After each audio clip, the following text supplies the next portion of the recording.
Good evening, everyone. Welcome to the Essential Credentials podcast. This is episode 36, and today things are going to be a little bit different. We kind of teased the hockey flavor a couple weeks ago, and I have been waiting to bring my buddy Dave on here to do a bit of a comparison. So today we're going to be diving into hockey versus baseball inserts of the 90s. So I hope everybody enjoys that. And again, to do that, I've got the Amish man himself. Dave, what's up, dude? Not too much, Matt. How about you? Doing really well. Happy to finally do this. I know we've been waiting for the right time for hockey to come back, and we've also been waiting to spring the beauty that is the 90s hockey inserts on the collecting world, because they're kind of an unknown, which is good for us. But after this podcast, they're going to be a little more known, I think. And so I'm really excited to have you on here, because you are the one that has kind of held my hand along the way as I've been diving back into my love of hockey from when I was a kid. So I definitely want to say thank you to you for that. I think it's been kind of fun, don't you? And having somebody that's kind of new asking you questions. Well, yeah, that's always one of the fun parts of the hobby, when you can see in somebody else that really loves the hobby, they want to go down the same road that you've been down, or are going to go back down again. And you're like, I've got a little knowledge. I'll never claim to have all the answers. That's why we've got our trusty Beckett's that helps along the way. Right. But when you're asking a question, I'm always happy to ask anybody or answer anybody's questions that they ask.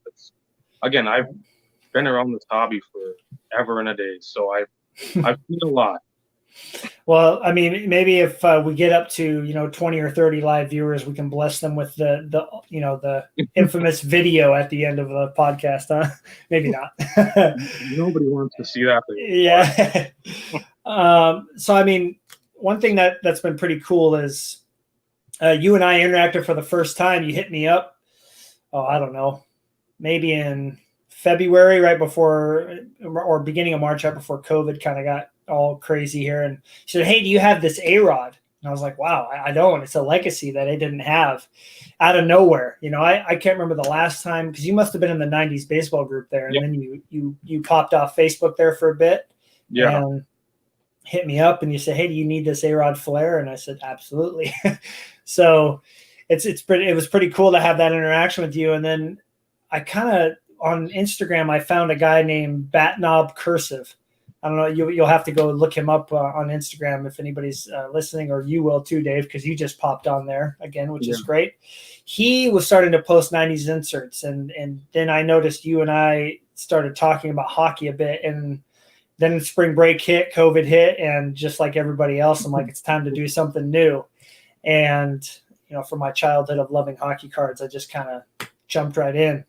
And what was really cool, I got to give you thanks for too, is you just kind of pushed me towards certain cards, and then let me just kind of spread my wings and find these cards.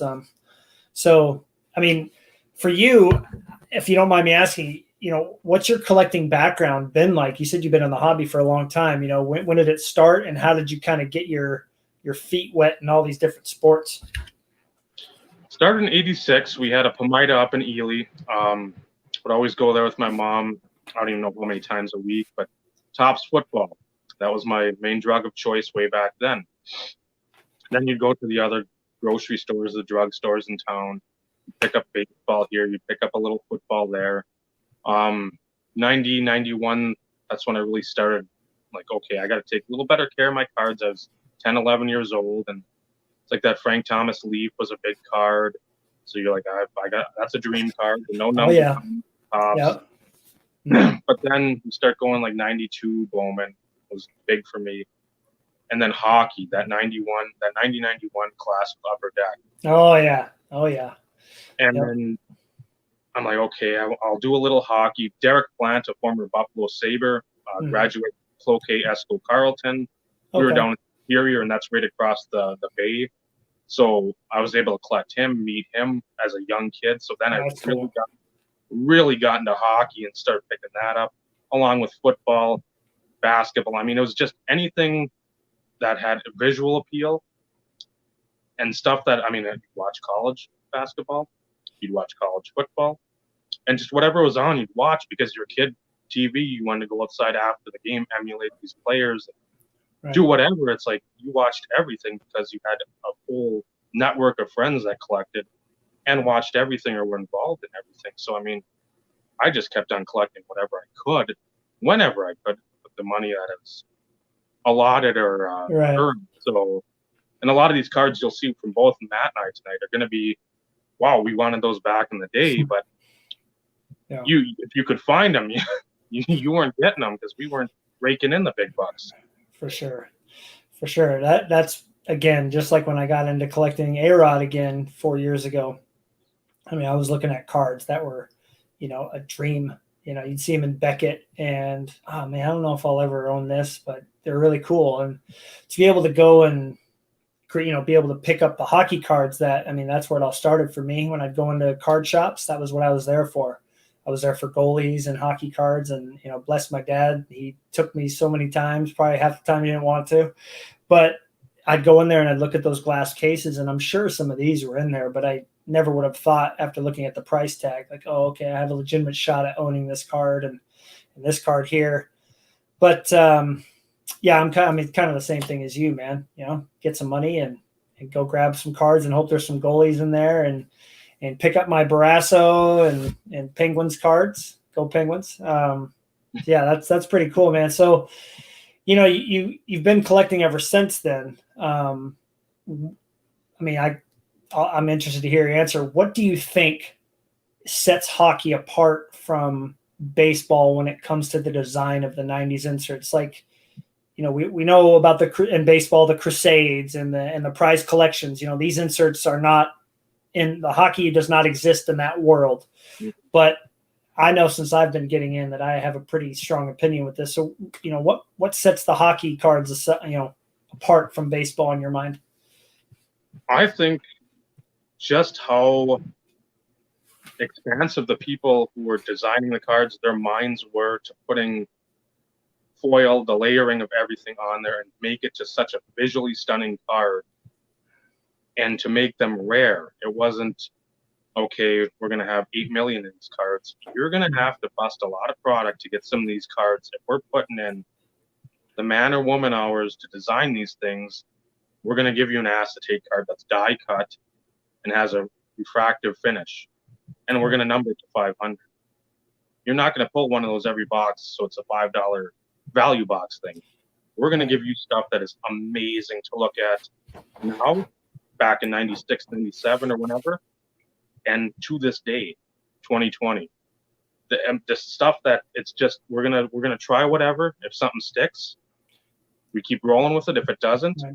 You know what, we tried, and that makes a niche set that people are like, man, I can't find that now. Right. But that's the beauty of hockey. They didn't keep going with something that didn't work. I mean, It was scrapped right away, and they tried something different. And usually whatever they tried different, it worked. Right.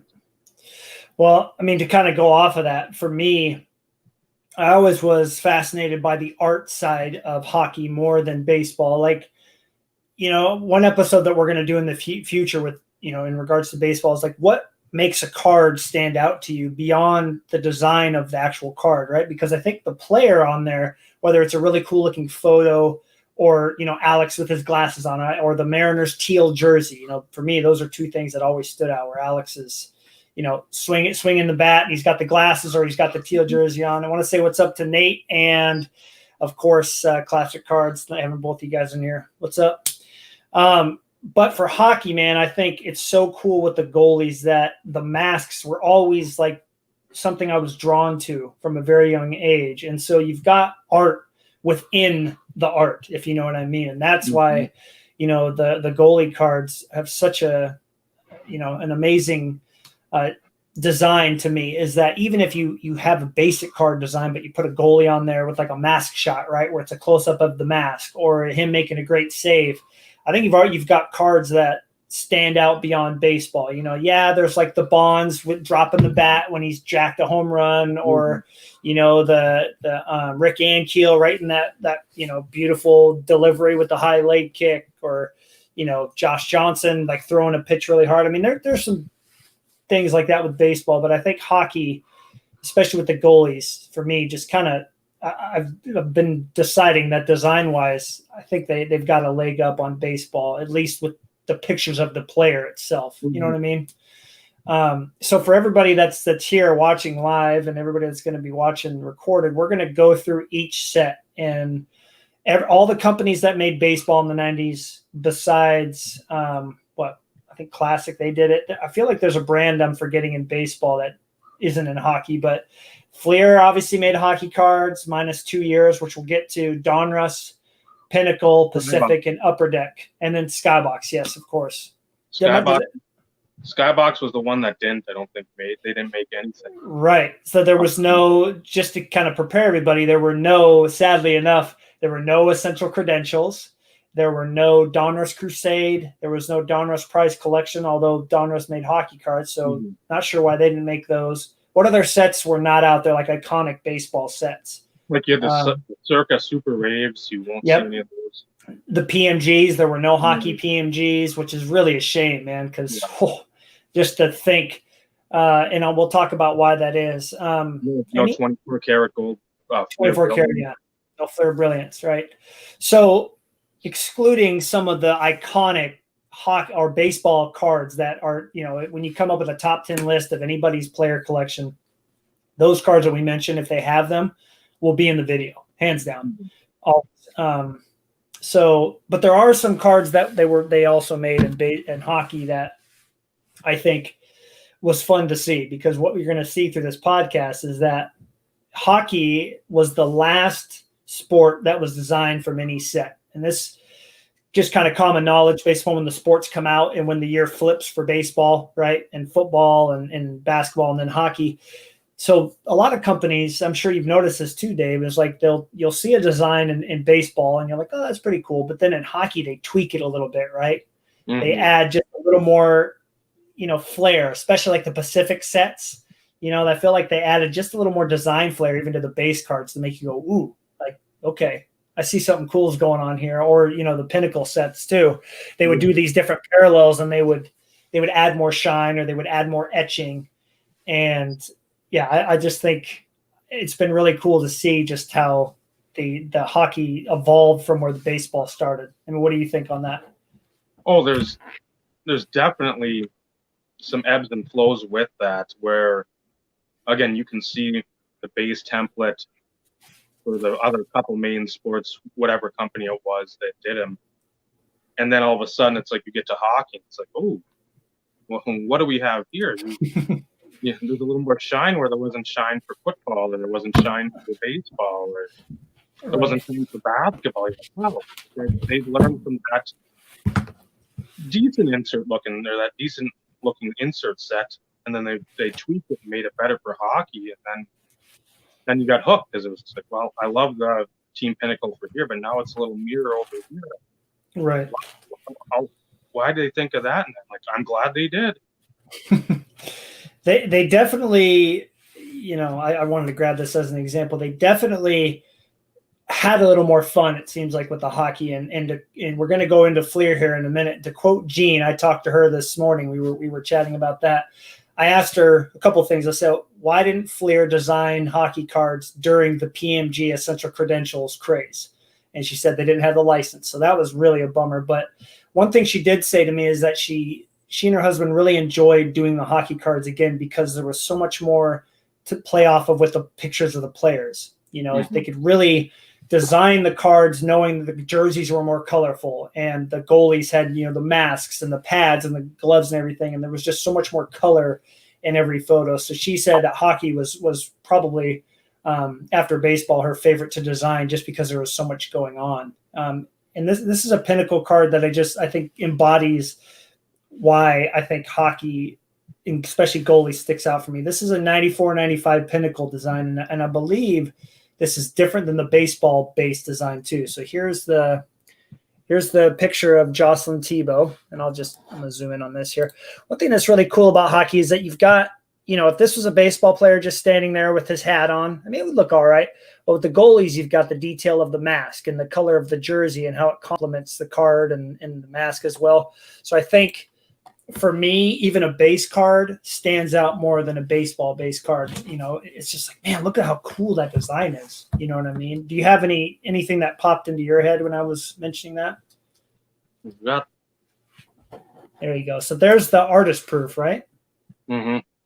Which I think on the baseball, it doesn't have that holographic foil. It has the little artist proof thing down there, but I think it was just a gold stamp back in the day, or back for baseball. Mm-hmm. Correct. I mean, it's just that little tweak. I mean, it makes it so much more desirable. It's that little rainbow foil there. Right. You're instantly drawn towards it. Well, what's cool too is a lot of the hockey shots, there's a lot of white in the background, right? Like you've got the ice and the boards are always white. And so in that case, the colors, the bright colors are going to be more vibrant and they're going to stand out. And so I think awesome that you showed another Nordique. Thank you for that. It really, and I mean, anybody that's watching would love to hear a comment from you guys and your opinions, but I think just the pictures of the players pop off the card, and then you add a different design with the foil, or the lettering on the cards, and you've got, a win-win. So, yeah, I mean that for me, that's what makes hockey stand out design-wise to me. I mean, nothing's ever going to top the Crusades and the PMG. Not that I've ever seen one in person, but they're amazing. I've heard, or the prize collections. They all are just top-notch design. Shine cards, but I think hockey, I've appreciated the little cards, base cards, lower end inserts more because of the design and the picture of the player, so that's been really a lot of fun for me. Really has been. You look at like the Sakic, he's looking in the corner like somebody just shot the puck around the corner, and he's looking to either keep it in the zone or dump it out of the zone. Most of the baseball stuff from that era, if you had a non-action shot, it was them being candid. Like there's a Griffin 95 Pinnacle with him at backwards blowing the bubble. Yeah. That's cool too, but I mean, I'd rather see actual in the game. You're in the meat and potatoes like last night's overtime game. You want to see scenes from those games that meant something. Yep. If you wanted to have the candid shots, I'm always for insert sets being that. Right. So the base card should be the actual sport. You can have insert sets with the candid or the funny moments or whatever you want. Right. I mean, I always liked when it showed it was crunch time for the base cards, and that I've always been drawn to that. I'm with you, man. I think I think it just adds more pizzazz to the card. It really does. More personality to it, I guess is the word I'm saying. I want to say what's up to Carlos. I love that he came in and made that comment. And then, similar to what I've heard, Panini video wants relics. Yeah, we're going to touch on relics at the end, and that's a really good point that you brought up. They're way more unique in hockey. So let's go into Flair here, Dave, for a little bit. When and I've got this fresh take on it, right? You're the savvy veteran who's like, yep, those are good ones. Those are you've kind of steered me in the right direction. One set that really stood out to me that I don't think baseball can match as far as like a one per box insert is this from 95, 96. This is a die cut insert called Padman. And again, I want everybody to kind of take a look at not just the design of the card. You got a gold kind of matte finish, but you've got the laser cut Padman that's cut out of there, right? And then Premier is in foil with his name in the middle there. And then look at how the jersey and the mask and pads complement the card. I mean, this is just like a perfectly designed card in my opinion. And honestly, I don't think I've ever seen anything like it in baseball. So this is a design that Jean also said, actually talking to her today, she said, this is the one insert since we started chatting about a month ago about hockey. She goes, yeah, when you sent me this card, there you go. There's the Patrick Waugh. Look at that. Awesome, dude. What do you like about those cards? Well, I remember these as a kid, and I remember never seeing one as a kid because, again, they're one in a box. There is a gold medallion variation that is one per page. I love the die cut. That's something that any insert, if it's die cut or acetate, and this has been me since this stuff came out in '93. I think the classic draft of classic hockey had a bunch of stuff, Jason Arnott and that class. But anything that's acetate and die cut, I'm always, especially when it's not just like we'll get to them, but a very iconic Pacific insert. Those are great die cuts, but when it's an intricate die cut, and you start the laser etching and all that, and you start to take away that, they're putting a lot of time in. It's not just here, just push it through the press and we're done. It's you're making something that's going to be memorable for either A, the people that pull it, or B, the people that go to the card shops or trading with their buddies and they see it for the first time, like, oh crap, that's a huge card. What is that? I need to see. Let me just hold it. Yeah, exactly. I'm with you on that. I think, Flair did that a good job with that, like in baseball, when it came to the hitting machines and the thunderclap from that year. Those are cards that definitely pop, but those are not one per box. Those are, there you go. And there's what is that? The hitting machines, correct? Yeah, 96, I think. Beautiful. But yeah, that's what I was looking through my Piazza stuff, and I'm like, that's the one card that I can really, draw some comparisons to, because it's so intricate around the gears of the card. But it just nothing compares to that Padman. You can't have hitting machine die cut across the card, or you wouldn't have a card. Right. Or home run kings. You can't do that. Padman, goalies, and you can have that fit on a card comfortably without compromising or jeopardizing the card's condition. Absolutely. And again, the fact that it's one per box is just awesome. And they sell very well, despite the fact that they're easier to find. But Jean told me that she's putting that set together, and she was kind of digging through her stuff, and she was able to do that. And so for the designer to have that stand out just goes to show just how awesome those cards really are, man. And here, like, for instance, we're talking about changing the base card design, right? This is 94, 95 Flair. Look at how awesome this base card design looks right here. So this, I just love that they, got the picture of the player. Let's see if it'll grab it. Picture of the player, and then with the goalies, of course, all of them had a shot of their masks up close. Just awesome photography and set design. Again, stands out from baseball in my mind. Yeah, I love the hockey, what they actually brought to the table, the base stuff. It seemed like they cared more about it. Again, you've got twice as many games for baseball, but at the same time, hockey, you always seem to have some sort of action or preparation shot. Right. They're ready for a face-off. The goalie sees something, they're coming down the ice for them, and they're like, okay. It's not just sort of lollygagging around or putzing around in the outfield or spitting seeds or whatever. Hockey is a sport. If you've got trouble following a quick sport, it takes a while to learn it. But once you learn it, it's the best sport to watch by far. Especially playoff hockey, man. And it's a sore spot because my team lost yesterday in overtime. But once again, it took me a couple of years of watching, the Penguins in the playoffs consistently to understand the intricate parts of the game, how it works. And it definitely made it a lot more enjoyable. So, coming back to Flair, they did have a couple of years where they did Flair.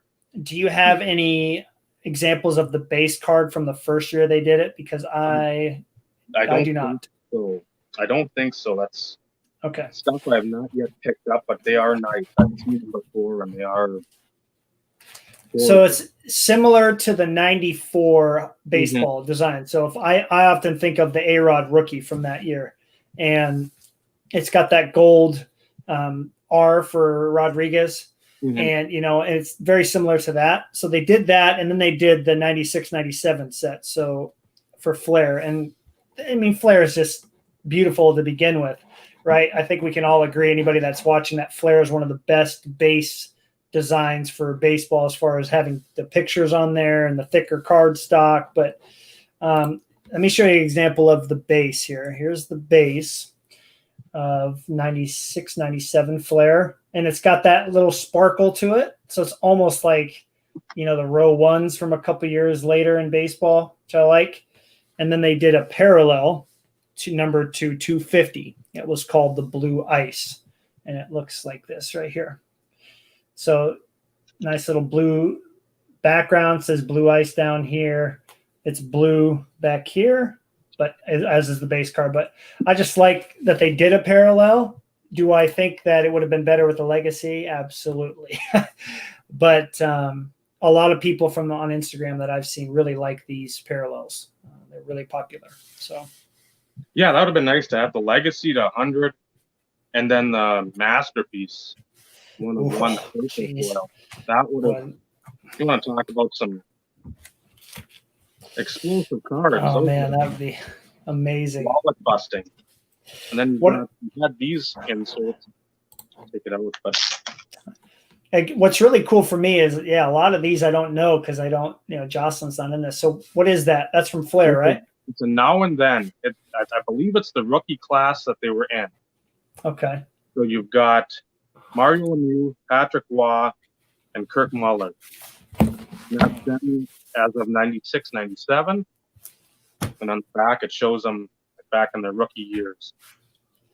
Oh, that's cool. That is an awesome card. And again, it's not foiled up really, other than like the name. The names are in foil, and then you have the now and then over here. Right. But they're 1 in 400 packs, so it's not like real? you find these just laying around. And I think there's 3 different cards in the set. That's it.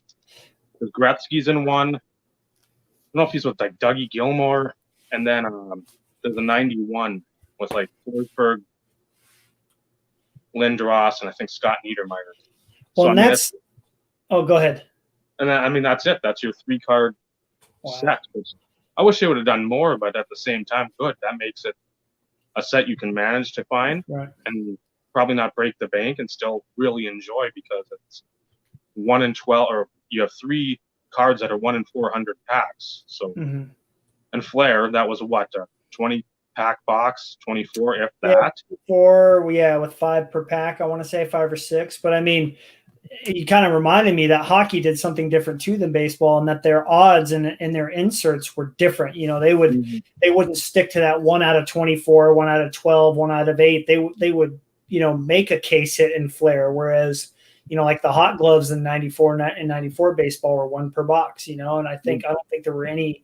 The Wave of the Future 1 per box. It was definitely different in the hockey world. They would try something a little outside the box, rather than sticking to like the same type of insert ratios through years. And that's exactly what you brought up, and I have a couple other Flairs to show off here. I assume you have one of these, so hopefully you can show the die cut that I want to show. You know which one I'm thinking of from Flair? Yeah. Yeah. While you're grabbing this, I'll show a kind of a basic insert. And I know baseball's got a hot numbers, right? I believe there's a hot numbers in baseball. I know Griffey and Bond's got them. I've seen Nate show them before. Here's the hot numbers from 94, 95 from hockey. And it's got a little bit of like foil action going on there. Nothing crazy, but look at the way the colors complement the jersey and the mask and everything. It just makes that card stand out even more to me. And that was like the best $2 Flair purchase I've ever made. Were you able to find it? There we are. Okay. I didn't want to steal the thunder, Try to make it equal. All right, there it is. So all baseball collectors know about the hot gloves, right? But for us goalie collectors, it's like a dream come true, man, because all the hot gloves are only goalies. That's awesome, dude. There we go.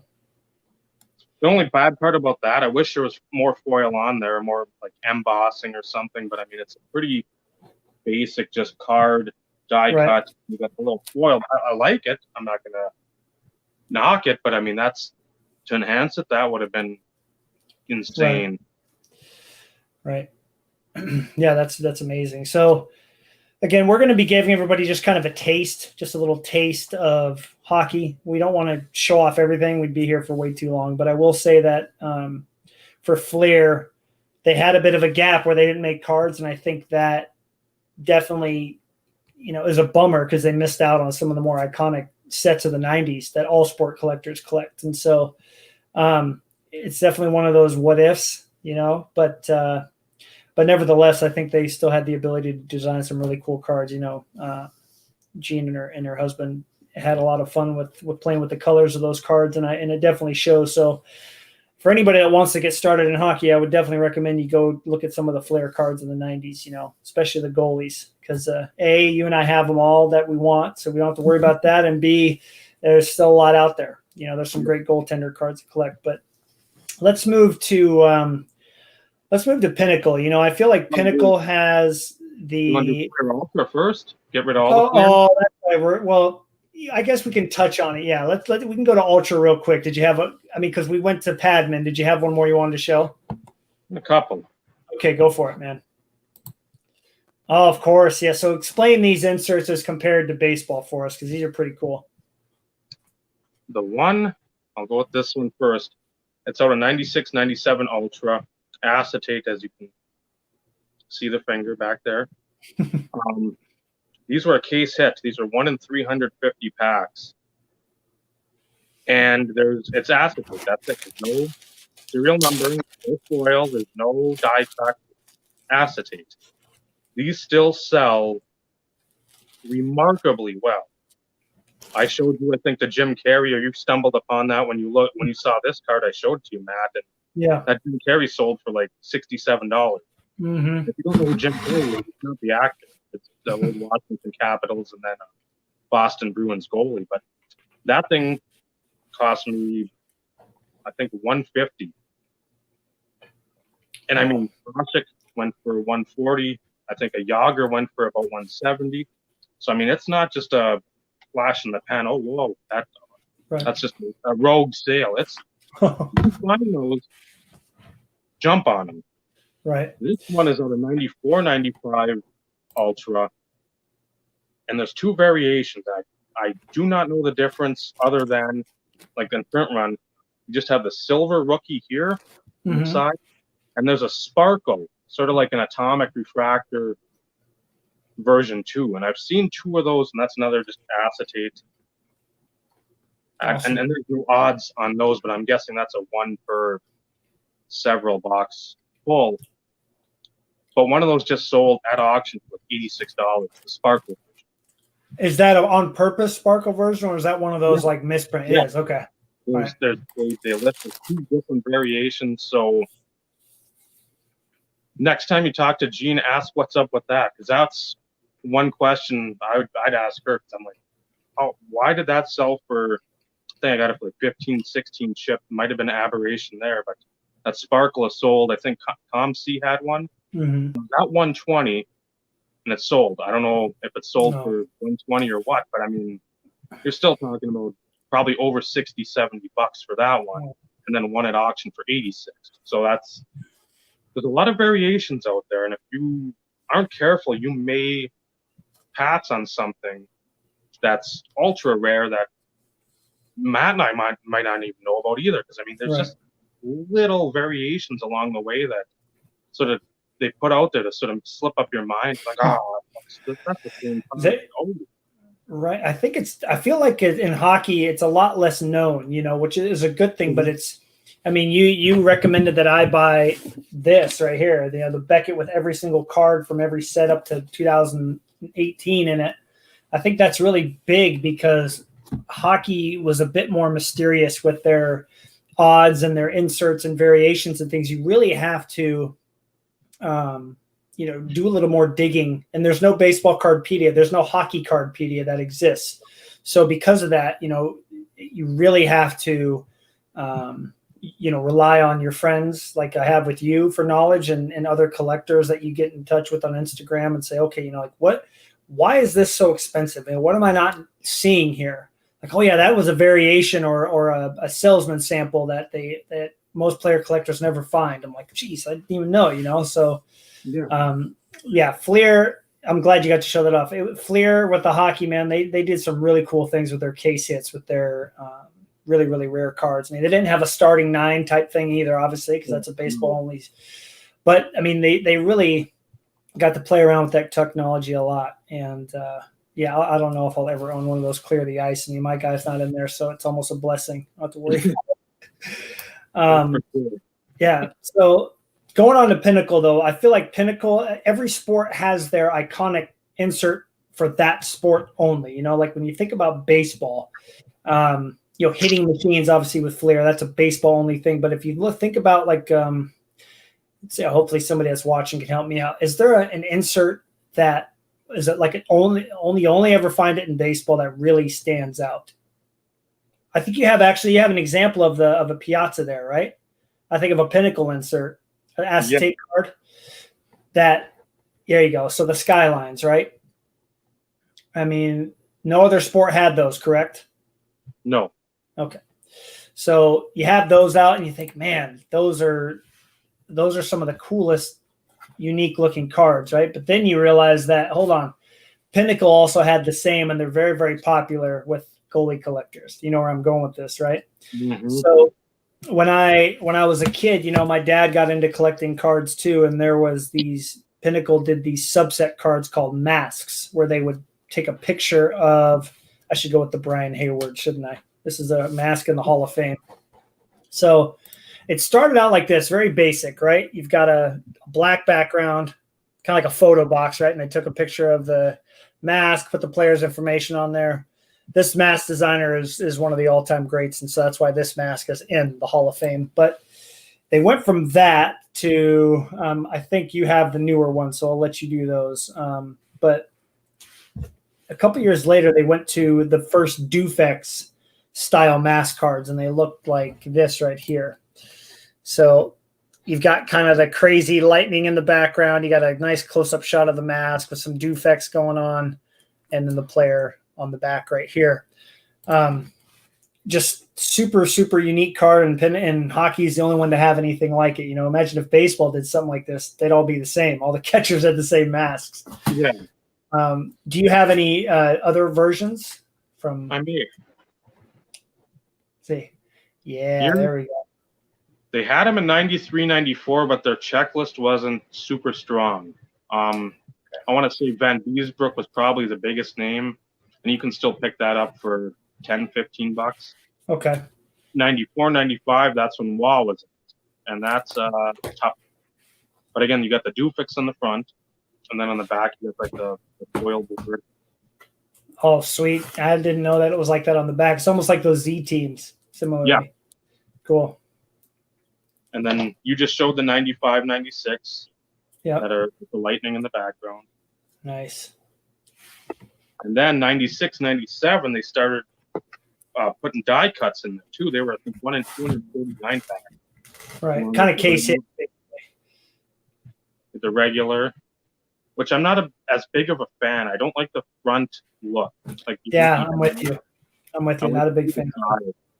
And then the back, I mean. But then the die cut, you can tell the foil difference. You look where his eyes would be, that's the red. Get the red there. And then on this one, you got like a yellow red speckle. That's funny because my two are exactly the same. That's interesting. Maybe it'll sit in the sun forever. Who knows? Right. And well, it is. Oh, go ahead. You got the next year too, right? Yeah, I got the. Awesome. I think those are my favorite. I love like the hockey background to them, the blue, ice background. And then you got the die cut. Beautiful. I like how on the die cut on the helmet too. If you could show that again, how it's intricately cut across, like where the strap is. Yeah, I mean it's very, very intricate. I love it. Yeah, that's definitely awesome. And again, they're not easy to find. I just missed out on one the other day of WA from that year that would have completed that set. So I'm not thrilled with that. Well, we're all going through that right now. Hey, what's up, Aaron Davis? Nice to see you, man. Been enjoying your streams with Nate. Nice to have Aaron in here. Aaron, you just got in here. We're comparing hockey and baseball inserts in the 90s, so hopefully you enjoy seeing some of the comparisons. But so you got Pinnacle had its masks, right? But one thing I noticed too with oh man, I got to show this to you. You're welcome for that. Oh, Clint has a huge Cole Hamels collection. I mean, it is massive. He's a great pitcher. He has been for a long time. There's so many wonderful collections out there, dude. sometimes I feel guilty not being able to interact with more people, but it's I enjoy coming across the YouTube videos, and Ray is in here as well. So when you're thinking about Pinnacle, for me, the artist proofs really stand out. You showed the Sakic earlier. They always were different than baseball. You look at baseball, they had the foil on there that said artist proof, or they just put the text in there. They didn't really necessarily, change like the Dufex or anything like that. I'm trying to find the, the artist proof from 95, 96. Here it is. So you showed the 94, 95.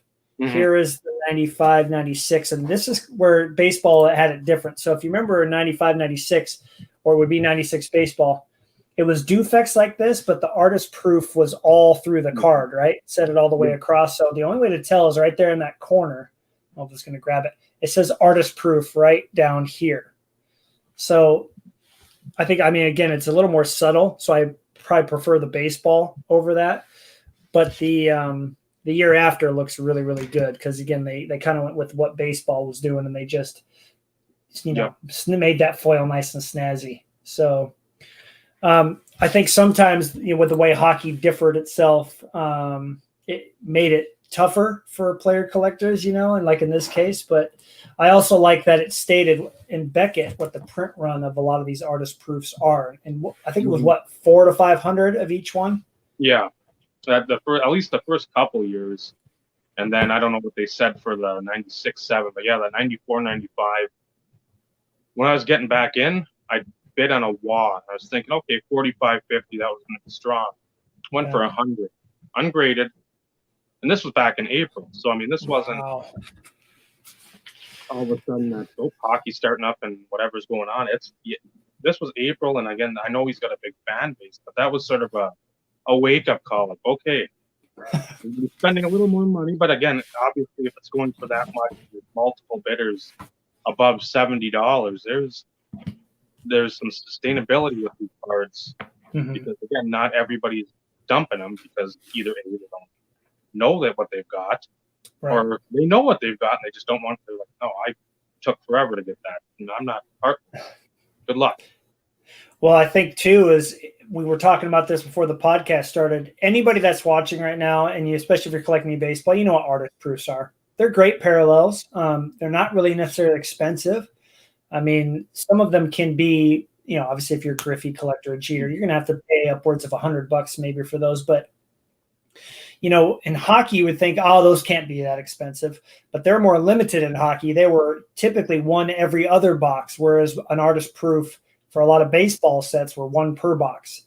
So that makes me think that there was less product made and there was less artist proof. So that's why they estimate in the Beckett's that the print run is anywhere from 400 to 500, which, even at that amount, you never see them on eBay. That Tebow I showed at the very beginning of this podcast, my number 3 want is an artist proof of that card. And you ask anybody in baseball to name their top 10, nobody's going to put an artist proof on there unless it was some card they remembered as a kid, right? Like, they are that hard to find. They're incredibly hard.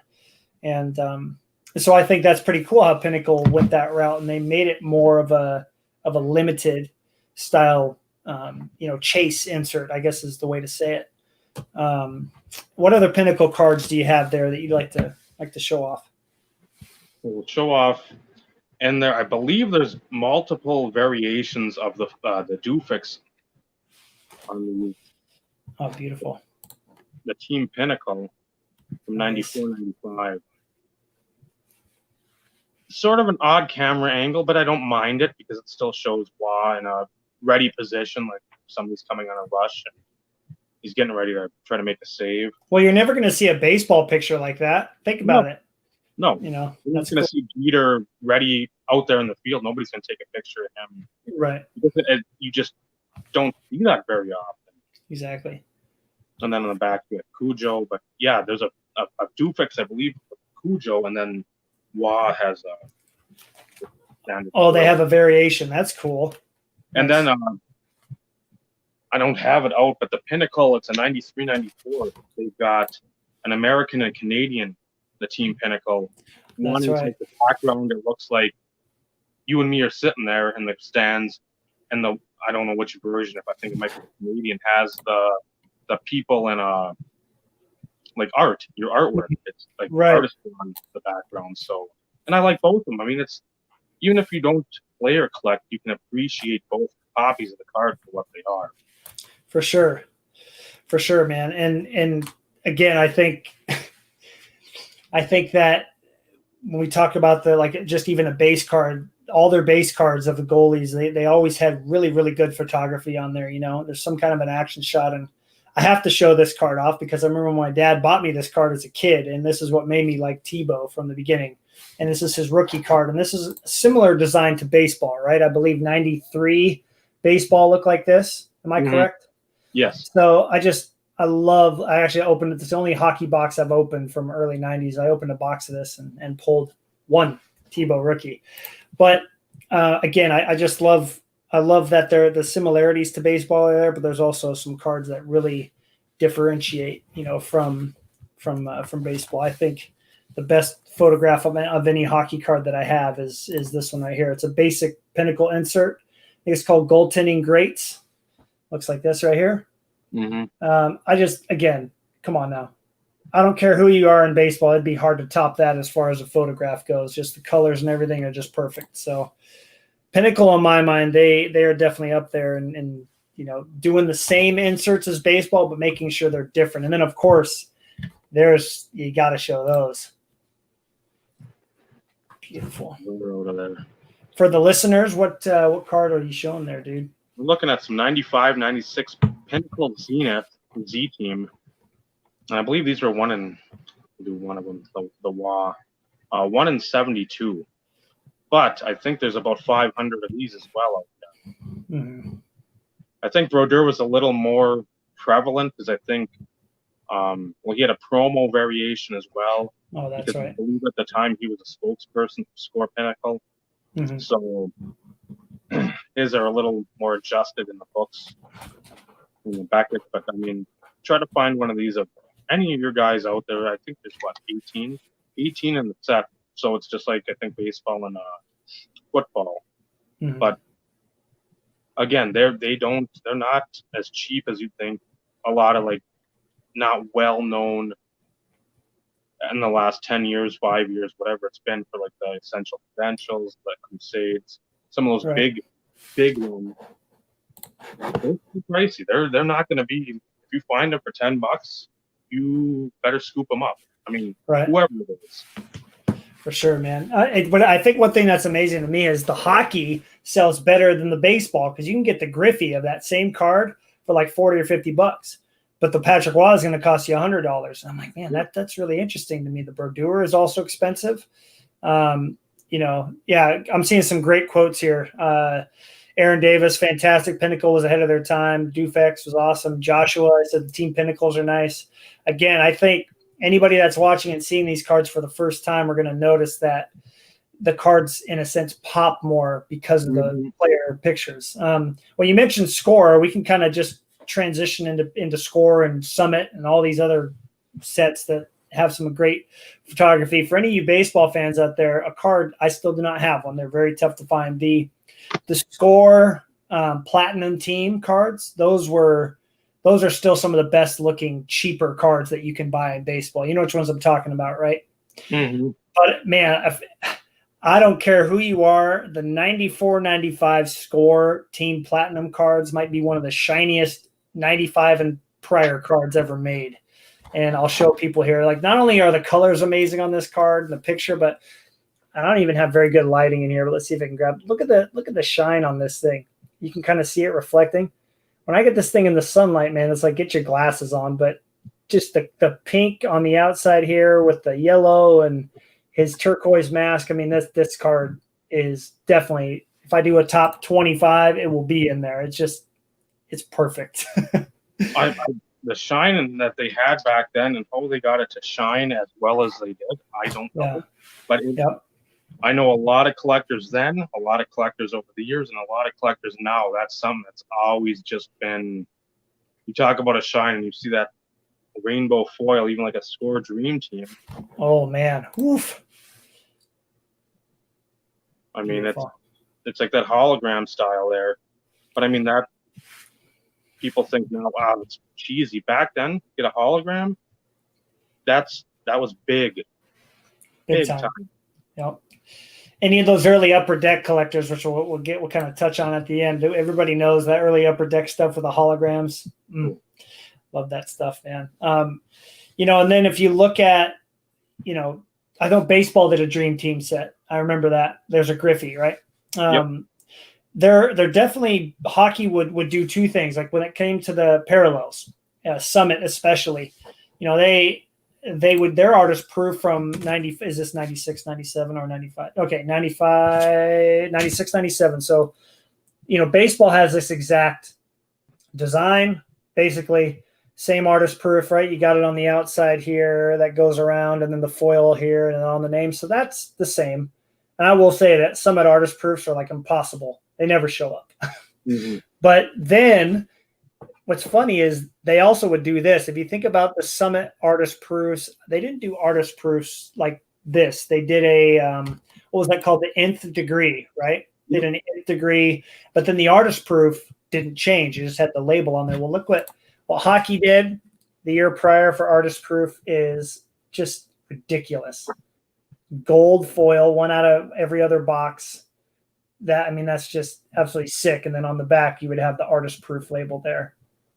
I don't know how you can top that when it comes to parallel design, but no, those were insane. And again, those were another one per box type insert, and you didn't have today the 50, 90, 100 cards that you're talking 200 plus cards every time. And then sometimes you had the subsets. So you had like league leaders or a checklist card. So you might have been chasing 3 players in that set. So at one per box at 200, 250 cards a box, your odds of getting who you're looking for are not very good. Yeah, exactly. It was nearly impossible. I think that's why card shops in the open market were your best shot at getting the player you. Can you imagine pulling? I think somebody in the 90s baseball group pulled a Summit artist proof of, or select artist proof of Griffey. Like, that's like nearly impossible. It really is. That's a huge. Now, I'm glad that you asked this question, Aaron, for both of us, because when I have mentioned hockey to my baseball collecting friends, they typically go, well, I don't know anything other than Wayne Gretzky, which is good because he's the greatest player to ever step on the ice. But Gretzky, and this is just my experience, I feel like Patrick Waugh outsells Wayne Gretzky. Am I correct with that when it comes to certain inserts, or are they kind of on the same plane? I think they're on the same plane. There's some Gretzky stuff you can buy dirt cheap, and luckily I've got some. I'll show you, Aaron. You show Sheffield for me, and the baseball guys, I'll show you a little Gretzky. There we go. I got some 99. It's reminiscent, I guess, of one of the rink collections or the museum collection. You can sort of foil, and it's like a black diamond sort of foil. And this one's to 1,000. Then you've got one of the elite. Jump away from our score talk, but there's like an elite aspiration on the back. It's just numbered of 750 there. Then you've got 2 big ones from me. I know Eric, those back pages has this one. I was able to pick this one up for just about 10 shipped. I think a little over 90. That's awesome. That thing just pops. That foil. And I'm glad you showed that there, because that definitely differs from the baseball version of that insert. Everybody knows about those elite inserts, and they're definitely better looking in hockey than they are in baseball. And there's the 4 or 5 limited leaf gold stars, just like the baseball, or 94, number 2,500. And the first 2 plus the leaf limited, I think I got for 25 shipped. So you're talking the greatest hockey player of all time. The greatest. 3, they're not the best hockey inserts of him. That leaf limited card, that used to be like an $80 to $100 card all day back mid-90s going through the end of the decade. And to get that for $25 shipped for just a little more than a blaster. I'd rather take my chance on something that I know if I ever had to part with it, I could find some market for it instead of ripping a blaster that I get a Chris Davis insert or something. That's my big hit. Hopefully Eric's not watching. Nice one. But I mean, I hear what you're saying, dude.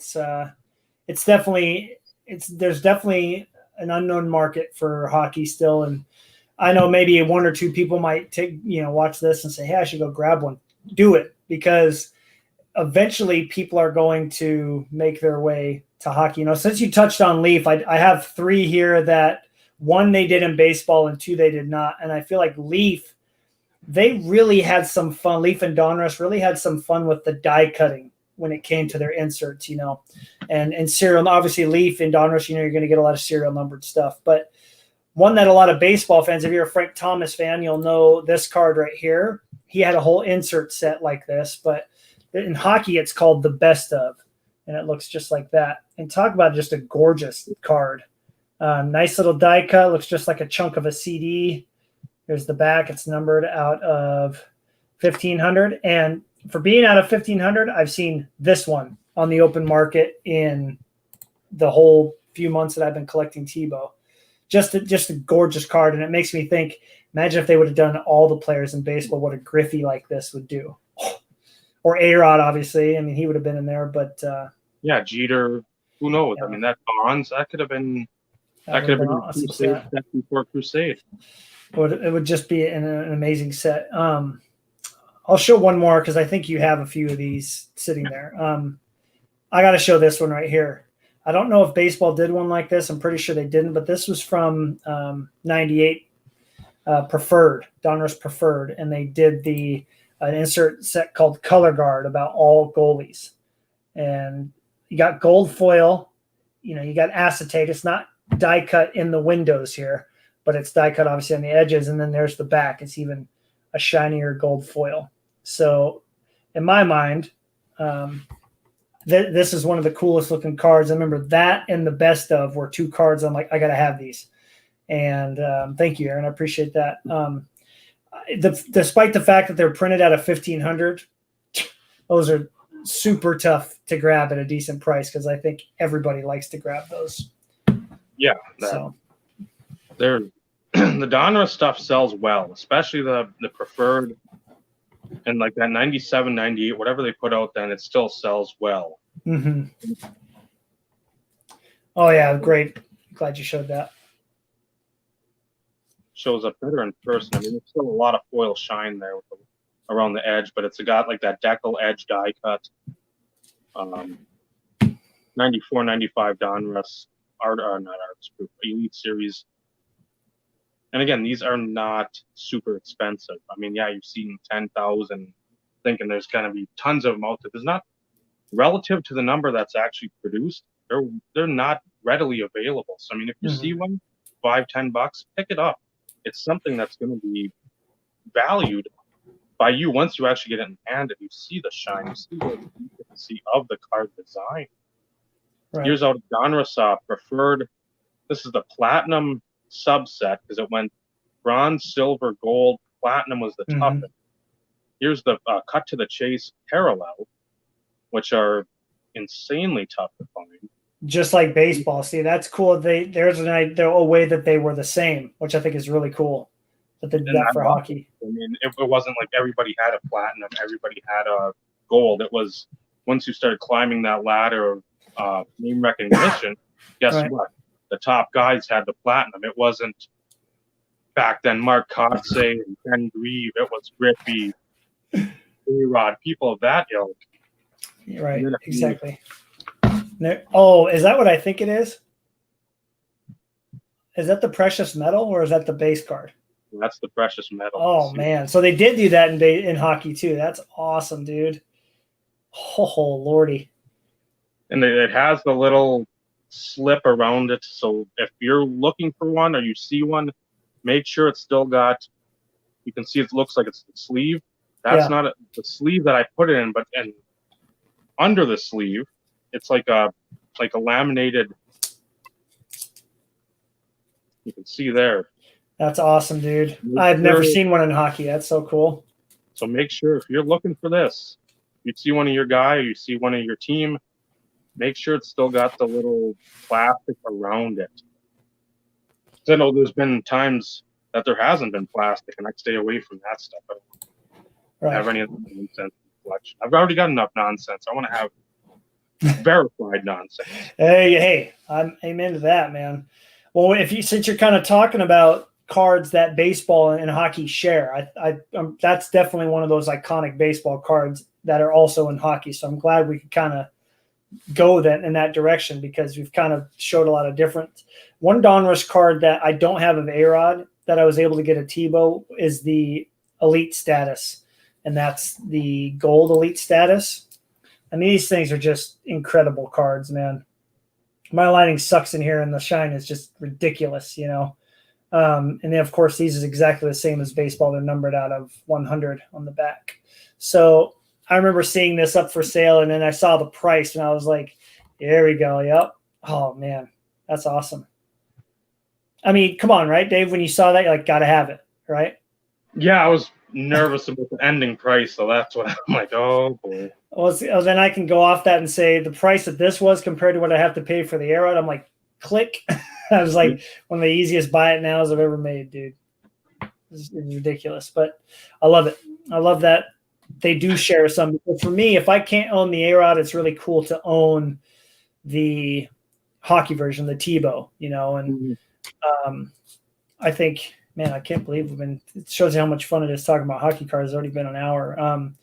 Let's kind of transition into another set. I know that this is iconic for baseball for sure, but you know, a lot of us player collectors, I know Aaron's very lucky, and Carlos, he was showing his rainbow. Some people got their player, but for me, when it came to select certified, it almost made me so mad, like upset at how expensive it was. I'm like, I'm never going to own the A-Rod, especially the gold. Like, there's no way, because that set has just become synonymous with like the top insert set other than credentials. So to be able to pick up, I just brought out the gold, to be able to pick up the gold, the mirror gold. And I don't know if for anybody that's watching, if you can pick out how it's different, I would be very impressed, because it is slightly different than the baseball. But I remember this is one of my first cards that I bought, and I was just like stunned at how amazing they look in person. So collecting hockey has allowed me to go and pick up cards I'd never get of A-Rod and have them at a very cheap price, you know. And that's the one I missed. What was it, about a week before, I really was like, okay, I'm going to go after Brodeur after picking up a couple of those cards, and I saw the mirror gold, I think had sold. He told me, oh, it's $40. I'm like, okay. So I was able to get the mirror blue. Awesome. And then the red. Now, if I'm correct, after you had me get the Beckett, the red, blue, and gold are actually more limited than the baseball is. Like, they were saying that there was less than 30 of the hockey golds, yet you see them much more often, which is really strange. Yeah, it's odd. I don't know. And I always wonder about it. That's correct. Nice job, Aaron. Go ahead, Dave. Some of that stuff is like backdoored or what, but at the same time, it looks exactly the same. There's not serial numbering, so you don't have like the blank space for like a serial number. Again, with those copies, if I'm comfortable paying X amount, I will pay X amount, because in my mind, guess what? That they're going to be something that I enjoy. Right. Absolutely. And I'm kind of baffled still, because even Gretzky doesn't sell for more than $100. I'm like, this doesn't make any sense. Like, he is the best player of all time in hockey. His card should be like $1,000 or more. Like, what's a Griffey gold sell for? Some amount that you could buy a house with, probably. Yeah. Another one that I don't have. Carlos, I know you're watching. He knows exactly which card I'm talking about, and you know what card I'm talking about. My dream card. Oh yeah. Still hasn't shown up, so let's not talk about it. But I will say that this is close to it. And in baseball, there was a bit of a discussion about the totally certified. Not totally certified, just the Pinnacle certified being out of 30, right? Because they talked about the 97 set. They thought it was 30, but it's actually more. Some guy posted like 38 Tony Clark's, but I just love that they did it a bit different in hockey. So here's the Tebow totally certified gold, and got some nice Dufex in there, obviously. And this is numbered on the back out of 59. And of course, in baseball, the golds were just out of 30. There's a parallel beyond this, but you will never know what that is until I have it in my hand one day, which could be years from now. But I think we could all agree, any hockey collectors, including Carlos, it's a top 3 card design-wise. One of the best cards ever designed. Anyways, what else you got there, dude? You got anything else that kind of lines up with baseball? Well, I've got just the generic regular Pinnacle certified. Nice. The red. I've missed the gold. I've missed the blue. They just have went for more than I really care to spend on them. And again, there's always, and that's the nice part with my collecting style. I collect so many people, so many players, that it never gets boring. It gets expensive at times, but it never gets boring because you can always go back and find something that either A, you forgot, or B, you're just like, wow, that is amazing. Why haven't I picked that up yet? And why is it only $6? Why So right.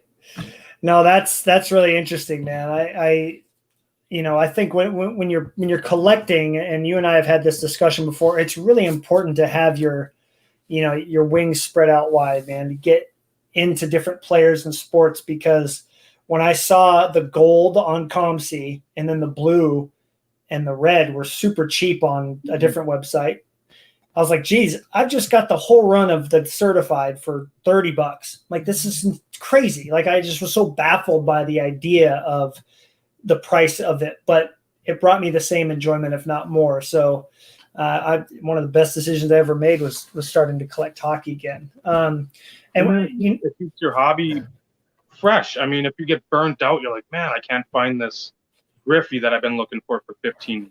Can't find the Bonds.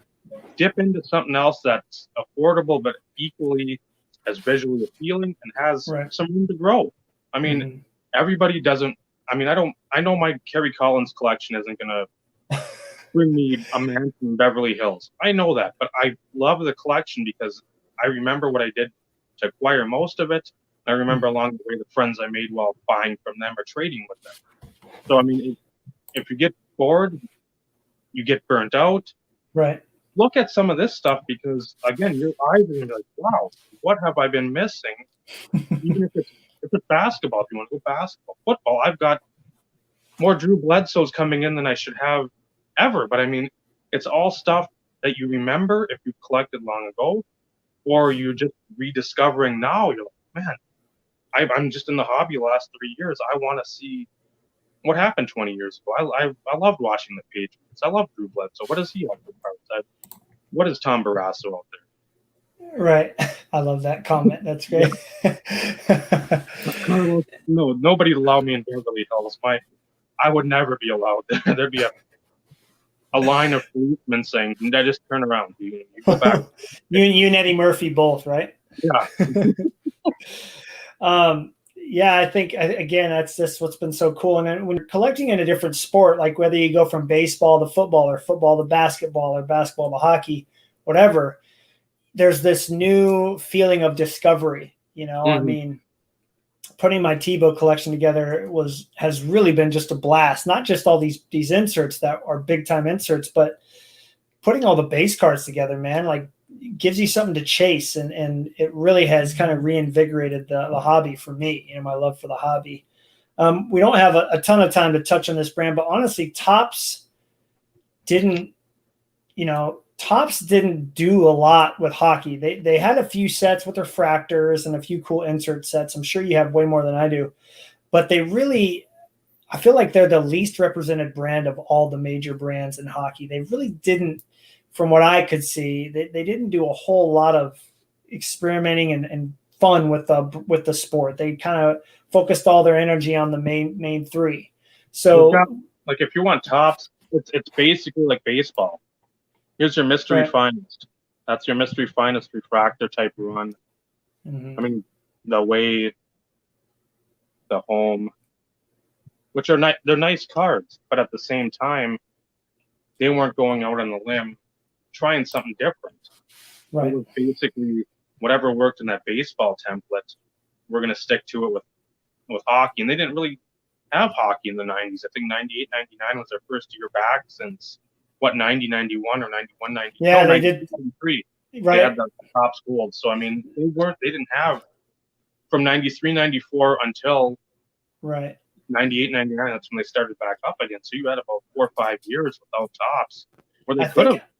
Yeah, you're right. I think 94, because I have a Tebow rookie from Topps, right? Remember the sparkle, that crazy looking lightning sparkle thing? So the premiere, but you're right. So 93, 94, it stopped for a while, but I've asked a lot of. They had Finest, and that was it. They had Topps Finest. That's it. There you go. That's a beautiful card, dude. Holy smokes. And these are all the gold variations. These are the gold refractors. There's a Mikey Madonna. So I don't want to leave anybody out, Carlos. That's right. Peter Forsberg. And then the big one I recently acquired. Oh, Jiminy Christmas. That card is ridiculous. So again, Topps had a foot or a couple toes dipped in the pond, but they really didn't have, I mean, they had Stadium Club. They didn't have the flagship, as it were. Right. It was all their offset. They had Finest and they had Stadium Club, and that was pretty much the extent of it. Right. They kind of were out for a few years. I wonder, that would mean that Upper Deck, through those years that Fleer and Topps didn't have the license, that Upper Deck, Donruss, and Pacific, they kind of just they kind of carried the brand for a couple of years, or the sport for a couple of years. But I found this card to be so interesting. The only Topps one I'm going to show is because in baseball, the Centurion refractor is a big card. I think a lot of people like that. That year is the same year they did the Man in Series 2, which I wish they would have done that for hockey, dude. Mm-hmm. Can you imagine how cool a Man refractor of Patrick Wall would look? No, but not on my small account. Yeah, right. Tebow wasn't even in the base set, but for some reason they put him in the Centurion set, which I'm so glad they did. And I was able to get the refractor for, I think, $9. So this is what the refractor looks like. A lot of people, I don't know what you guys think in the chat here. If you think about the baseball design, a couple people like the hockey design better. Some like the baseball better. There's a front and there's the back at a 75. It's got a little bit of a shine to it with my terrible lighting, and on the computer you're not going to see. But that was one of the more enjoyable pickups because it gives me that baseball nostalgic feel. Like, I still don't have the A-Rod, but I have the Jocelyn Tebow. So, and of course it came with the peel on, and it looks way better without it, if I'm being honest. But no, it's just it was awesome to track down some of these cards that I don't have. Ooh, what you got there? Oh, there's a Stadium Club set. I'd be remiss if I didn't show any Stadium Club stuff. I love their ringleaders, which I believe this is. I know baseball had it, and baseball, their design was literally like somebody was on acid, but it was so cool. It was. You had the flag of the American League, the National League, and whatever bird was there. I don't know if it's an eagle or. I mean, you had so much going on, but it's equally as impressive. But I love the Stanley Cup in the background, man. That's perfect for playoff time right now. That's great. I mean, I love that. Can you show that card again? Whenever I see Patrick Wall with Stanley Cup rings, you know what I think of? What do you think of Matt? I think of Jeremy Roenick. Where I'm going, right? It's like one of my favorite quotes. And even if you don't know who Patrick Waugh is, you probably see the clip of him, Jeremy Roenick, talking trash about his jock being in the stands when he's getting scored on 5 times, and then him going, "I can't hear Jeremy because I have my 2 Stanley Cup rings plugging my ears." I'm like a boss right there. Mic drop. Yeah, he could have right there for sure. So yeah, again, I like that you said that. I like, kind of dipping their toes in the pond, no pun intended. I think they kind of didn't go all in when they definitely could have. They really could have gone a step further, but losing the license in the middle of the 90s was a big blow to those companies, but I think Pacific, which is a great transition to them, really carried the torch, and they produced hockey cards longer than any of these other brands that we have talked about, other than when Flair, we don't have time to get into it, but Flair kind of made a comeback with Flair Retro, which was bought by Upper Deck, I want to say, right? Didn't Upper Deck put your Retro out? So Upper Deck is the only producer of hockey, which we'll kind of end on. But, man, when you talk about Pacific, they did some amazing things in hockey that baseball didn't do. And we won't have time to go through all the different examples, but there's definitely a few here that I have to show. What about you? Do you want to get us started? You got some Pacific cards there? Got a couple. I don't know if you. I won't do that one because you might have that one for Tebow. So, but here's like the platinum blue, and again, look at the photograph. I know people don't like the horizontal, the photos. Right. Platinum blue, and those are 1 in 73. We've got him reaching back to make the save. Beautiful. And those are 1 out of 73 packs, just like the baseball, right? Yeah. So again, it's you look at it and you're like, it's just basic. The foil on the card, the name and the brand, it will tell you silver or no, what gold was the base. Yep. And then you had silver, red. There's some green. There's platinum blue. I mean, that was like the first rainbow, other than like certified stuff. I mean, that was you had more than the one card to chase. Right. I think that's why a lot of us are in agreement. Like Pacific was way ahead of their time, man. They had the idea of doing all these different variations. Now, still, the numbering still doesn't make any sense with like the premiere dates and all these crazy opening day and all that. But one thing that baseball and hockey shared is some of the names and the styles of the parallels were the same. So the set that comes to mind for me is Revolution. That is, in my mind, and you can't buy a box of that for under $100 ever. Has some of the best base designs, let alone parallels. So if I'm thinking of Revolution, we're going to start with, I don't have the 99 version here. I don't even think they made one for Tebow, but here's the 99 2000 Platinum Blue, or excuse me, Shadow Series. I mean, just look at how ridiculous this card looks. I mean, with Revolution, they did so many cool things with etching on the foil, and this card is ridiculous.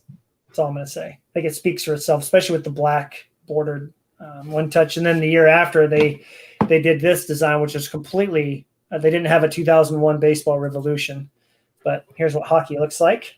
This is the other Shadow Series. Let's see if I can get the camera to grab it. There we go. Look at that. Look at that diamond foil in there. That's just amazing. So I'm a big fan. I could do a whole episode on just Pacific hockey. I won't show this one yet and show one, but I think we're in agreement, Dave. They carried the torch well there for a couple of years after, baseball got dropped by Pacific. They did do some really fun things from like 2001 to 2004. Oh man, what is that? It's an ice sculpture out of 2000 or 99 2000 Revolution. Dang. And I mean, these are going to be your condition sensitive type cards, obviously, because that's just like silver foil in the. See the picture of Brodeur? It's got the NJ. Did they do one of those for every player, or just like the top guys? Okay. No, this is a set, like an insert set. But the only bad part is the back, which, again, I get you're not going to be able to put a lot of printing trying to put it on the card with how delicate it is. But I love that. And then out of Paramount, and I think baseball has this too, like the heading to the hall. Mm-hmm. Oh, there we go. Yeah. Beautiful. It's got sort of like the bust of Wah, as you'd see probably at like the Hall of Fame with the accolades when people love them. And these were, I believe, a case hit too. So again, you don't see that stuff, and if you do, everybody back then was chasing the case hits. They're chasing the main rookie cards. But if you got something like that, even if it was a John LeClair, you were happy because you're like, wow, that's 1 in 321 or 361 or whatever. It wasn't 1 in 4, and You're just Right. like, oh, here's another card that I can just throw off to the side. Those, I mean, you're just like, wow, what is going on with this? Why is this little foil embossed like the action-packed football in the middle? It's like, what's going on? So then you start learning. I can't hammer that point home enough. Learn about it. Just learn. Just look into it. Learn a little. If you want to go down that path, do it. If you don't, that's fine. Right. But just you got to give it a chance, or give all the sports a chance. If you like them, great. If you don't, that's fine. Well, there's a lot when you go to discover hockey. There is a lot to discover. That's all I'm going to say, man. It's a rabbit hole that I went down for a straight week during spring break, and it consumed me, man. I could have spent the entire day on my computer if I wanted, but I have to end with this set. In my opinion, I just dream of what baseball would look like with this, and that is 2001 titanium hockey. Okay. And they have the base cards themselves are incredible, but the rainbow you can do, and it just looks incredible. I'll kind of fan it out here. So here's the rainbow right here. You get some beautiful foil on there. You got the red. This is out of $2.99, just like they did in baseball with a lot of their. Let's see if it'll focus in. It doesn't want to. It's too amazing. So you got the red out of $2.99 right here. You've got the premiere date out of $185. So that's got kind of like a silver foil to it. You got the gold. This is numbered out of 99. And then one of the coolest ideas for an insert, I wish baseball would have done this, was the platinum blue out of titanium was numbered to their jersey number. So here's the Tebow. It's numbered out of 41. And I know Carlos just picked up the Madonna, which was numbered out of 8, which is crazy. Have you had a chance to find the Wah or the Brodeur yet? I've seen them sell. Oh, for really, really expensive, right? Over $200. Oh my gosh, that's incredible. So we'll hope they go on auction, or I'm not bit out of my comfort zone. Right. Yeah, I just think that, and when I see cards like that, Dave, it makes me think about what could have been with baseball. Can you imagine, an A-Rod or a Griffey numbered to their jersey number? I mean, I don't know if I own it. It's out of 3, right? Or Griffey out of 24. I mean, holy moly, that would have been something else. And just the shine on those cards are ridiculous. But I want to show one Pacific card that if we didn't show it, I think we'd both get beaten up. It's their hallmark. If you know anything about Pacific, you know what their main insert set. Oh, yeah. Yeah, I know where you're going with this, of course. Yes. Kramer's Choice. And that used to be the president or CEO, Michael Kramer. It was sort of like his 10 best or 10 players he thought were best or whatever it would be. And there's jumbo variations too. Those are pretty easy to find. This is the first year, the 97, 98s. 1 in 721, so you weren't even guaranteed these 1 per case. But they put that extra 1 on there so you wouldn't lawsuits. You could avoid that. They had some weird rates, man. Oh, it's 1 in 49s and 37s, and it's like, huh. It was a bit much, but yeah, I think it was. I don't know. I mean, I just think it was cool that they tried something different all those years in the 90s. And again, those regular Kramer's Choice are impossible. I bought a couple thinking that it was the regulars, and all I got in the mail were jumbos. Like, well, that explains why it was so cheap. But it's cool that they did a similar insert as they did in baseball, because a lot of their insert sets were kind of similar. They would use the same name and just change the foil design. Which I think. It was cool that they were different, but also the same. Like, I think of this one right here, like the Omega EO portraits, Yep. I like that that they used like a little bit different colors, but they kind of stuck to the same idea with Wah, his face being kind of dotted out. Yep. So there's definitely a lot of inserts that Pacific did that, were sure the same, but they definitely differentiated them enough to, not make them super similar. But before we show off our pickups, I mean, even though we don't have much time to touch on it, Right now, there's only one brand that is licensed to print hockey cards with the jersey. Excuse me, two. My bad. It's so easy for me to get. So you got Panini. They have the license to make football. They have a license to make basketball and to make hockey. But the only other company that has a license is Upper Deck, which is interesting because they kind of, sprang hockey forward with that early 90s set that you're talking about, the 1990-91. What do you enjoy about Upper Deck from the 90s especially?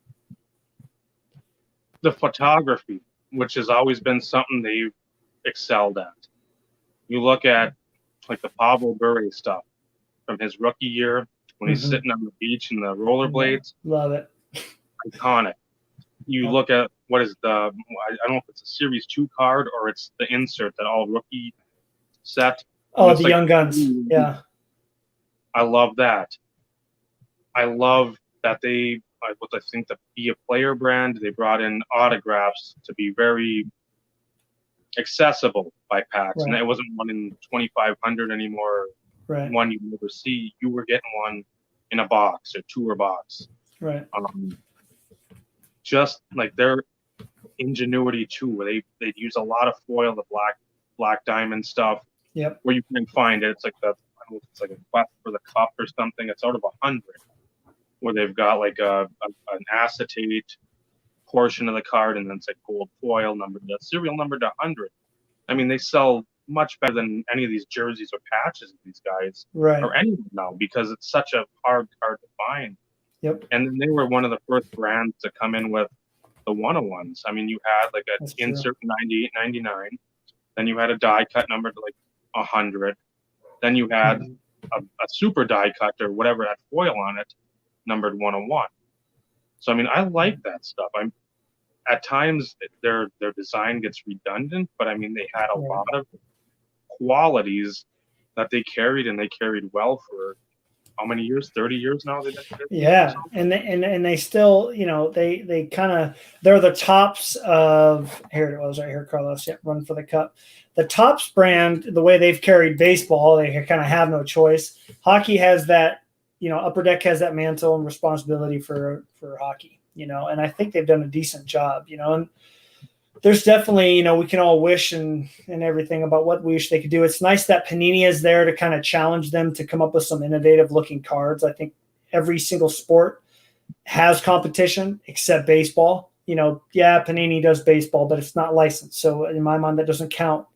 I think there should be at least two producers. If Upper Deck got back into making baseball, man, I think you'd see Tops take their designs to the next level. They really would. But real quick, let's show off a few Upper Deck cards. I think every time I think of Upper Deck, everybody's going to laugh at this goaltender's name, because if you don't know anything about him, that he's just an awesome guy, a great coach, that his name's ridiculous. But think of the Ultimate Victory set. That was a big set in baseball, right? There was the 101s, which they also have in hockey, the Ultimate Victory parallel out of 100. Well, in baseball, they're just silver with like a cool pattern, right? Out of 100. But man, in hockey, look what they did with the hockey out of 100 here. Check this out. Look how incredible that card is.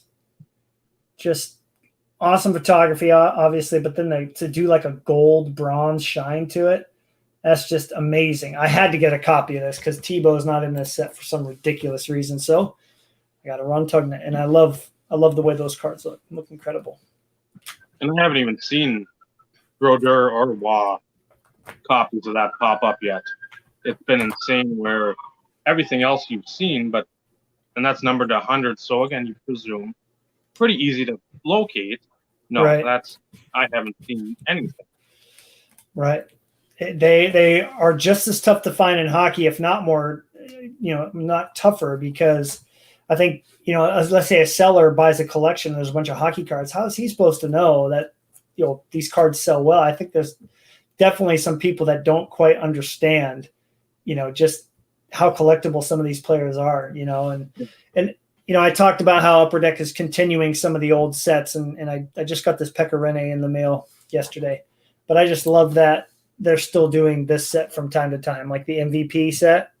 I love that they're still doing it, doing the variations. This one out of 25, but like the superscripts and stuff, they're still kind of doing that retro feel, which is super important. I think the nostalgia is still going to be there. There's still people that love the 90s, and to kind of go back and do that is super important. Oh, if people lose focus of the 90s, you're not going to have 80% of what they're coming out with that you like today. It's going to be real bland, real mundane. It's going to be all run of the mill. We don't want that. As collectors, you want something when you put your hard-earned money towards something. You want it to be special or unique, even if it's just from your standpoint. Because you just don't want to buy, oh, here's the same card everybody else is buying. Wow, that's so much fun and enjoyment. Yay. No, that's everybody should have a different view of collecting, even if some of the views overlap. Right. I mean, that's just how a lot of this works out. It's what's nice to you may be nice to me, may not be. Most of the time we're in agreement. But again, we both have that love of the 90s, so it's not like, oh, I just want vintage looking cards and that's it. And you want all high gloss, whatever. It's like, we both enjoy the same thing. So no, I'm with you on that. Hey, I'm going to throw this to you. We both have the same card for now, but somebody asked this question right here. Let me get rid of this. Uncle Vinny asks, I don't think there was a baseball correspondence, and he's correct because we've talked about how the Fleer metal hockey is different in this sense. But in 96, 97, they did these ice carvings, lethal lines, and armor plates, and they did these parallels of them, right? And that's one thing I do want to ask Gene is why didn't they take some of the Metal Universe? See you later, Carlos. Why didn't they do that in baseball? Why didn't they take some of these insert sets and do the shinier one per case parallels? So do you have some examples of those for us to see? I do. I was like, I don't know if I'll get a chance to show these. And these are the ones that when I showed them to you, you were like, whoa. Yeah, I was. That's right. Here's the base. We've got like the embossing around like the rivets around his like nameplate, the clear metal, sort of like the bow, rainbow, and the bow tie there. Mm-hmm. The superpower. Oh my gosh. So amazing. It's basically a refractor variation. The only bad part about this, which I wouldn't have agreed with clear, on the back, I would have loved if they would have put something that the connotation is, hey, this is the superpower. This is something a little different, like Topps did with refractors, with Pinnacle, like they did mirror golds on the back. You saw that it was. And then those are 1 in 72 for the regular, 1 in 720 for the superpower. This is 1 in 48. Oh, I love that card so much, man. Oh, I wish Jocelyn had one of those. I just love the way those look. Unbelievable. And again, you can see sort of like the etched silhouette in the background, him in the foreground, the back. Again, that's what I like too, a nice little write-up. It wasn't just the same diatribe, but then you had the superpower. Oh, I don't know how you have that in a top loader, man. I feel like that thing would be in an ultra thick screw down like that. I don't collect Brodeur, but if that's a card that I would love to own of him sometime. It just looks incredible. So again, on the back, there's just nothing that says superpower, which again, even if on the number on the bottom, you see the 1 of 12 of the set, there's nothing like 1 of 12 SP or SP 1 of 12. Yeah. And that 1 in 48 for the regular, and then 1 in 480 for the superpower. And again, I think there's like a lethal lines that was 1 in 24, and then 240. And it's like 1 in 12 for the cool ice. Right. And then 1 in 120 for the superpower. But yeah, you find any of those, the superpower versions of that Fleer metal card, those are basically as close as you're going to get to a PMG for Fleer metal of hockey, which it's sad, but again, beggars can't be choosers. If you can find this, which is absolutely amazing, why would you not try to pick it up? I mean, for sure. Well, Vinny, do you know which version you have after seeing that? I mean, obviously the big thing is how shiny is it? If it's shining like the superpowers do, then you've got the rarer version. So to kind of wrap up hockey, one thing that Upper Deck also did there, and I wish they would do it again, was they did kind of a Flair retro set for a couple of years, and it produced some really, really cool cards. Just a couple off the top of my head is they did a Legacy parallel, which I thought was a beautiful idea. They look like this. They're numbered differently, but this is 2012-13 Flair retro. I just love that Upper Deck got the license to do these because they really gives me a nostalgic feel. They got the blue text there, and on the back they're numbered kind of similarly, other than instead of 100 they're out of 150. I really like what Flair did with that. And then for all you baseball collectors out there, Dave, you'll know this one. I had to show a Burroughs card. They did the Intimidation Nation, which for baseball these are numbered out of 99, and these are really tough. But for hockey, they were a bit easier, and they're not numbered, but hard to find. So I love that they included that. But they did essential credentials, and they did that kind of stuff, but they're very hard to track down. But I think Upper Deck has definitely, put out some more unique sets as of recently. They give you lots of different, rainbows to chase. When you talk about like different variations of the same card, you've got cards that are numbered to 10, 25, rainbow, see-through. I mean, they got all these, just kind of like tops, right? They got all these like 20 different parallels of the same card, but gives you something fun to chase. So I'll get you into that modern stuff eventually, dude. You'll see. I don't know, man. I've got enough with the Josh Johnson stuff where I can sort of go back a few years and I can still get the tops, the clear to 10 or whatever, the black to 57, gold, the platinum 101, the silver border with 10s, all this stuff. It's like that's how I'm like, okay, that's my modern fix. I'm like Tops in the 90s with the hockey. I'm dipping my toes in the pond with the mod.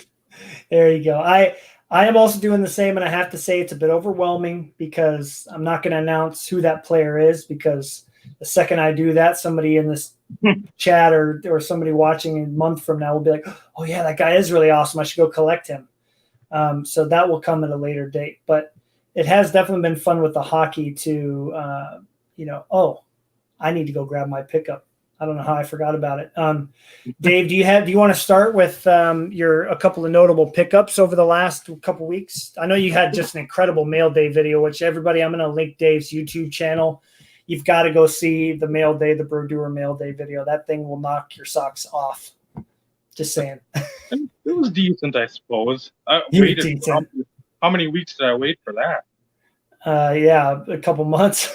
Yeah. But coming from Czechoslovakia, I'm fine with it as long as it got here, which it did. It was a bit unnerving considering the amount of money spent, but I'm glad it made it, dude. So you had the floor is yours for a couple minutes, dude. Okay. First up, we got a Pacific. I think it's just a regular. Let's see what we got for an insert name. In the crease, where you can see, hold it over here, you can see behind the card, all die cut for the netting should be. I think it's 1 in 25, 1 in 49. It's not ultra rare, but they don't pop that often, so I'm happy to get that. This one I lost a couple months ago, came back for less. So it's out of Crown Royale 97-98, freeze out die cuts. Those are awesome. Absolutely love it.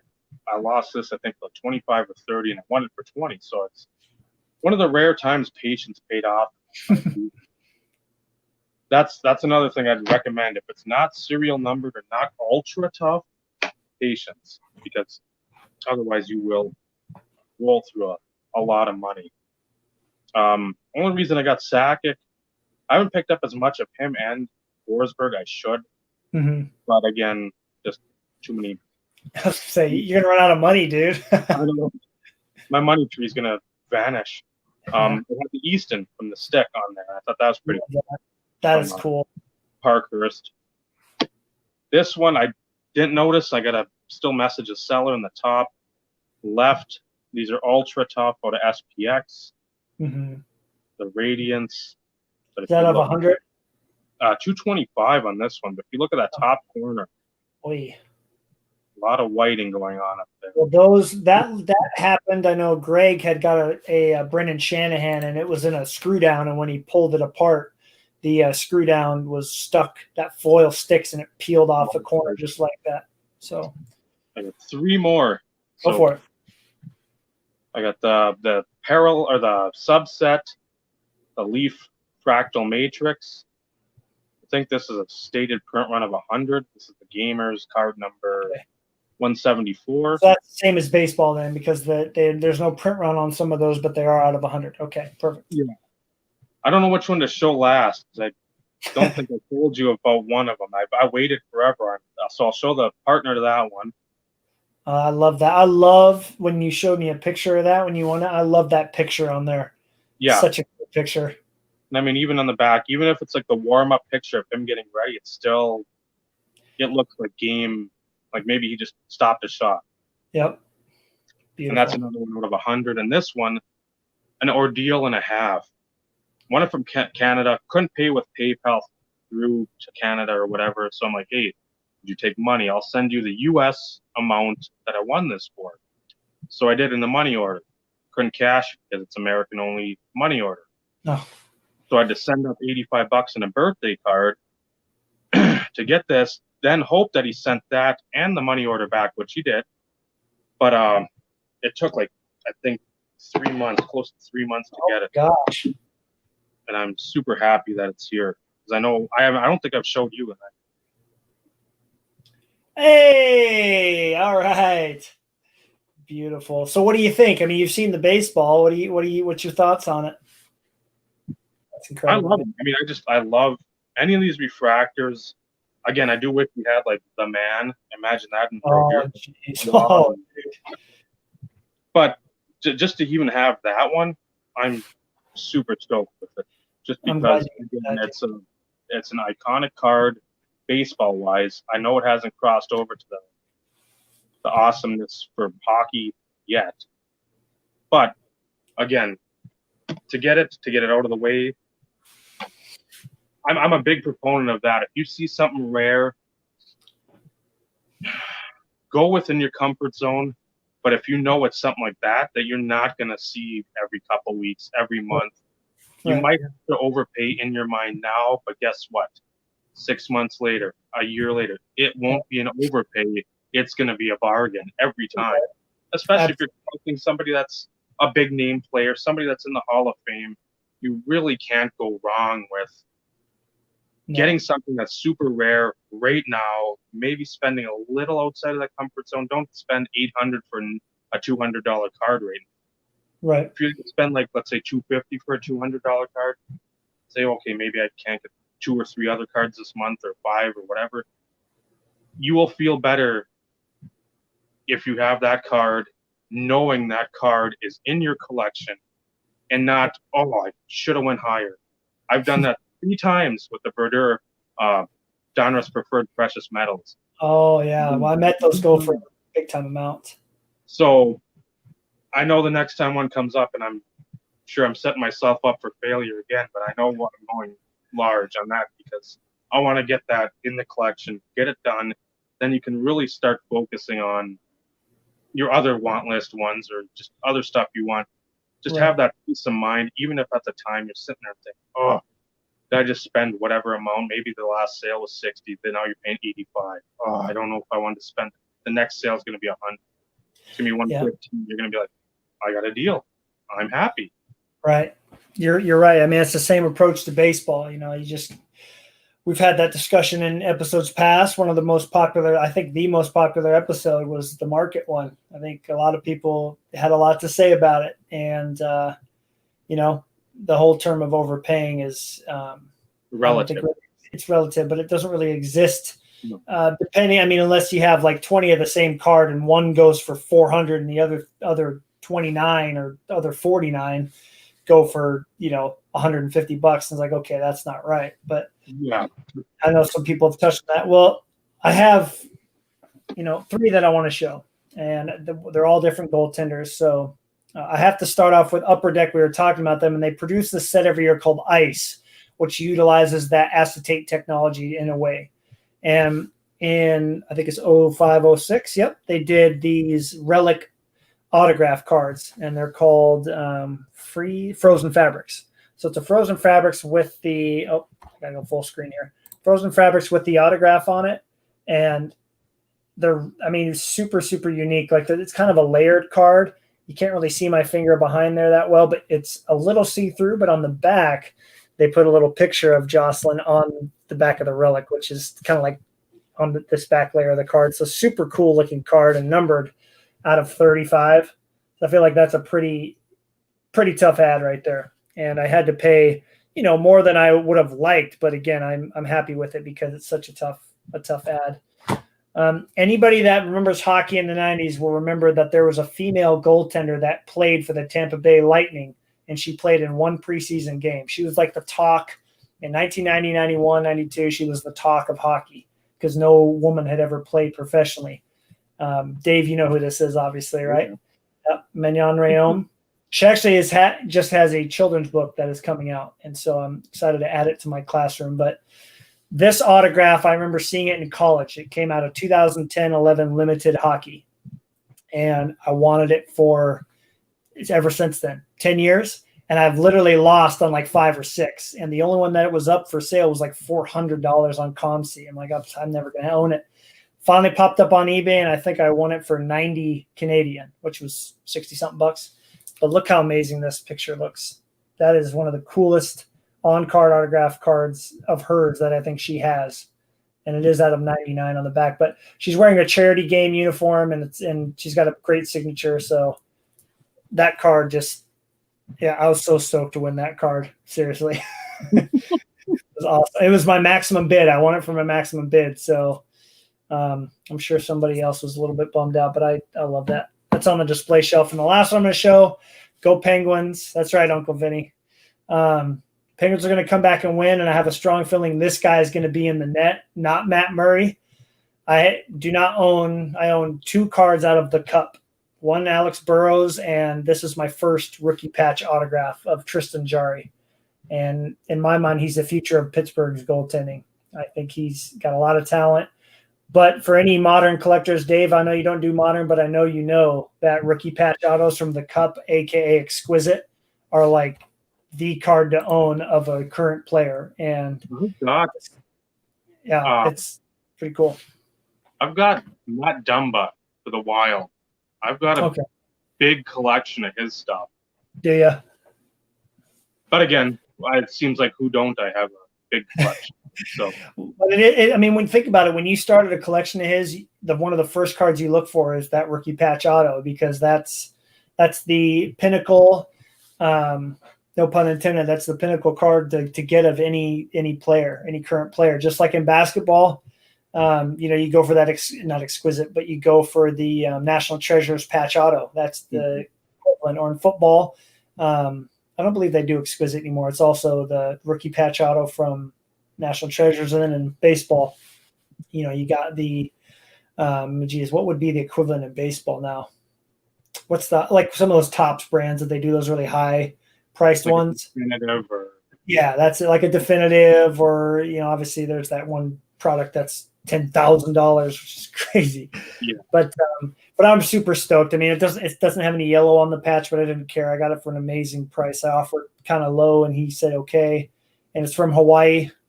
So that was worth waiting an extra week for it to get here. And yeah, I can't wait to watch him play in net tomorrow. I have a really strong feeling he's going to put him in there, because they lost with Murray in the net, and they're both like equal. So put him in there, and they're going to win. I'm calling it. It's going to be tied up. See what he can do. I mean, that's the thing. If Murray wasn't dominant, which he wasn't, may as well put him in there, see what you got. And again, if he falters quick, then pull him. If not, ride him. That's hot goaltending is pretty much the key in the playoffs in hockey. If you get a hot goalie, who was it? Columbus with Grabowski a couple of years ago, right? When they upset Tampa Bay, and they're the 8th. You have something like that going on. Guess what? It doesn't matter how great your offense is. If that goalie carries you, at least being talked about a little later than your opponent, because you're gonna knock some heads around and upset some people. Well, look at Carey Price. I mean, we put 42 shots on goal on him, and he still beat us 3-2. So he's a difference maker. And again, that's why I think goaltending is just so exciting for me. Is they are, they are the last line of defense, and they can make or break a playoff series in any game. So, and Uncle Benny, you're right. So he said Murray has had it rough. I mean, he has. I think fans, for some reason, this is just a feeling that I'm getting, are kind of over Matt Murray, and I'm kind of worried because I'm kind of over him. I really want to support like my first modern goaltender, and I want Murray to not go to Seattle, but then that would mean he stays in Pittsburgh, and Seattle would get Jarry. So I'm kind of on the fence. I just hope that one or the other gets him, But yeah, the playoffs are going on. Exciting. Me and my dad always love playoff hockey. I know you do too. And it's going to be happening fast and furious. So. Yeah, it should be exciting, man. There you go. There it is. You guys, if you want to know a little more about hockey cards, go buy it's on eBay. I think it was a seller out of New York. It was like $11 shipped. The sticker price is $35. It's a couple of years old.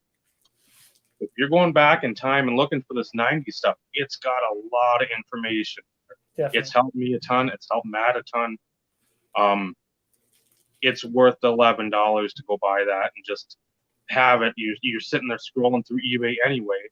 You're doing that with hockey. You don't really know about it. Pick that up. Okay, I got to look. Pacific Aurora, 2000, 2001. What's the premiere date multiplier? And then, again, the pricing is subjective. The information about print runs, stated odds, that's always something that's very important, at least to me. I know it is to Matt as well. A lot of the insert guys from the 90s, it is, because when you get one of these incredibly tough pulls, the one per case cards, there aren't really odds like that anymore unless it's a serial numbered 101 or something like that. Yeah, there's not that huge chase card insert that a Z team, the Kramer's Choice, the PMGs, the Crusades, the Essential Credentials. There's not that cornerstone, either parallel or insert, that's going to help you if you're just like, wow, that's a cool looking card. Even if it's not a 1 in 4,000 card pull. Right. If it's a 1 in 8 card pull and you like it and it's in your price range and you feel comfortable, get it. It's all subjective to it's the beauty's in the eye of the beholder. And again, don't ever compete with anyone. Do what you want with your money and make sure to spend within your means, because you can get card broke in a hurry. In a hurry, for sure. Well, and that's a great point to bring up, Dave, because when I was first discovering, I'm like, I want some WA cards and some Verdure cards. And again, one of the coolest things about the card collecting community is people help each other out. Like you being like, hey, I paid twice this for my wall. Here's one for buy it now at $7. Grab this card. Okay, cool. But also checking with each other. Like, hey, are you going to get this Brodeur? You're like, yeah, I'm bidding on this one. I'm like, cool. Then I'll go after this Tebow that I'll pay a little extra for just to make sure I get it. I mean, that's one of the coolest things about the hobby. I've talked about that many times, the connections that you make, for sure. But again, I want to say, Dave, real quick, can you tell people where can they watch some of your videos? I mean, obviously I'll post it in the description, but if people want to just go off of, where can they find you social media wise? Just reactivated my Instagram account today for the sole reason. I've got, I think, like 3,400 pictures on there. So probably about 3,000 of them are of cards, and it's back to, I don't know, 2016, 2017, somewhere in there. YouTube, I've got, I think, over 1,100 videos. Not all cards. There's some of my daughter and whatnot. But again, there's at least 1,000 of cards. So, I mean, if you are bored, I have videos that are 50 minutes long. I got a Josh Johnson one from, I think, 2016, 2017 maybe. That's like nearly 2 hours long of me just showing Josh Johnson. So if you can stand burps, farts, and a lot of rambling and babbling, I'm your guy. I'm your guy. So I remember watching my first video. I'm like, man, this is a really fun guy to. It's going to be a fun guy to talk to, and you just got so much knowledge. I think people will they'll enjoy that. The video you did outside was probably one of my favorites, just because you had great lighting out there for that Czechoslovakian mail day. You know, you had so much shine and it showed it off perfect. So definitely appreciate that in the Instagram too. I mean, for Carlos, I know he can speak to this. Instagram is one of the more pleasant surprises.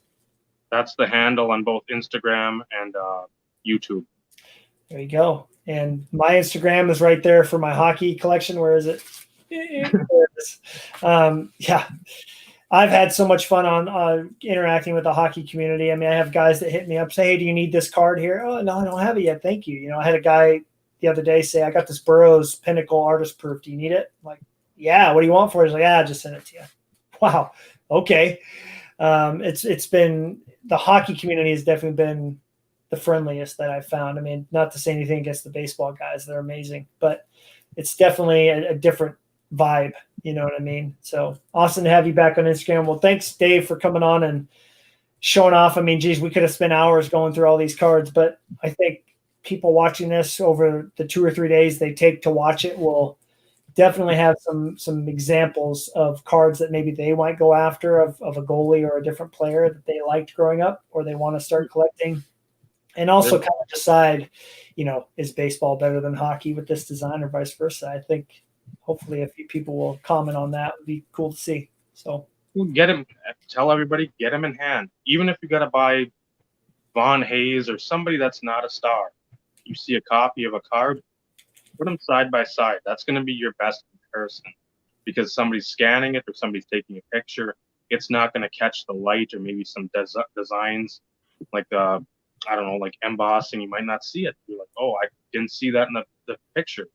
You don't need to spend a ton just to sit there and compare. And if you like them, great. If you don't, stick to what brought you to the dance.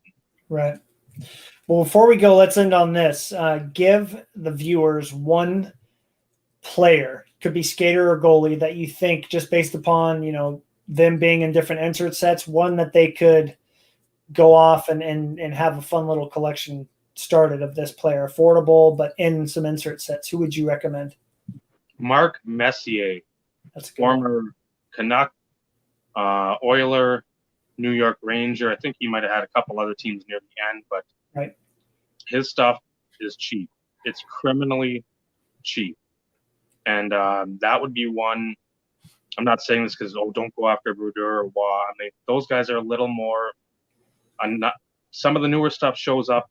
It depends on what you're looking for, but if you're going for the inserts, go after Marc Messier, and you will find a bevy of delightful cards that'll appeal to your visual senses. Because I mean, there's a lot of stuff out there, and he doesn't cost a lot. I mean, he's a Hall of Famer, and he costs pennies on the dollar of what baseball, basketball Hall of Famers cost in this current uncertainty of the world we live in, especially hobby-wise.